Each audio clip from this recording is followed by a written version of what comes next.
In this Brooklyn enclave, strict rules dictate just about everything the men and women of this Hasidic Jewish community do.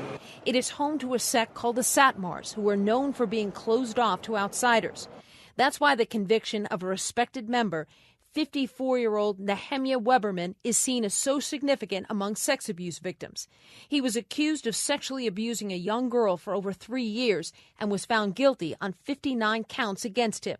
I look at this as a new era for the Jewish religious community. Weberman was hired as a counselor by the girl's parents when she began challenging strict Satmar rules at the age of 12. He denied any abuse. His support from the community was so strong, a fundraiser was held for him that was met with protests. The Brooklyn district attorney charged 4 men in June with trying to bribe the victim, who is now 18, to keep quiet with $500,000.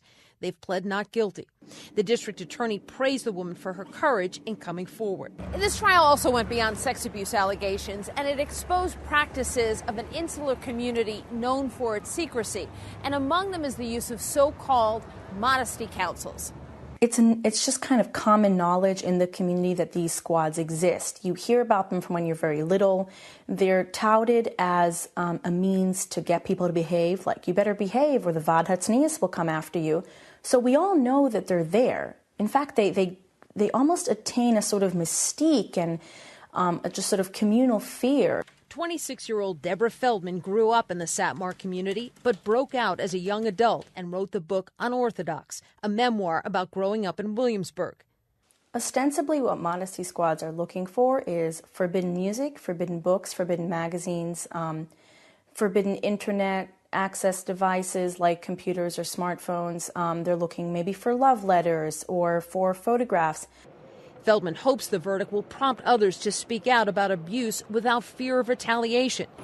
Others in the community remain convinced Weberman is not guilty, and his lawyer plans to appeal. Now, CNN has reached out to members of the Satmar community, but none was willing to talk. And on a separate note, tonight, police in New York say they're investigating an attack in Williamsburg, Brooklyn, on an outspoken advocate of sex abuse victims. He says a man approached him today on the street and threw bleach in his eyes and was taken to the hospital.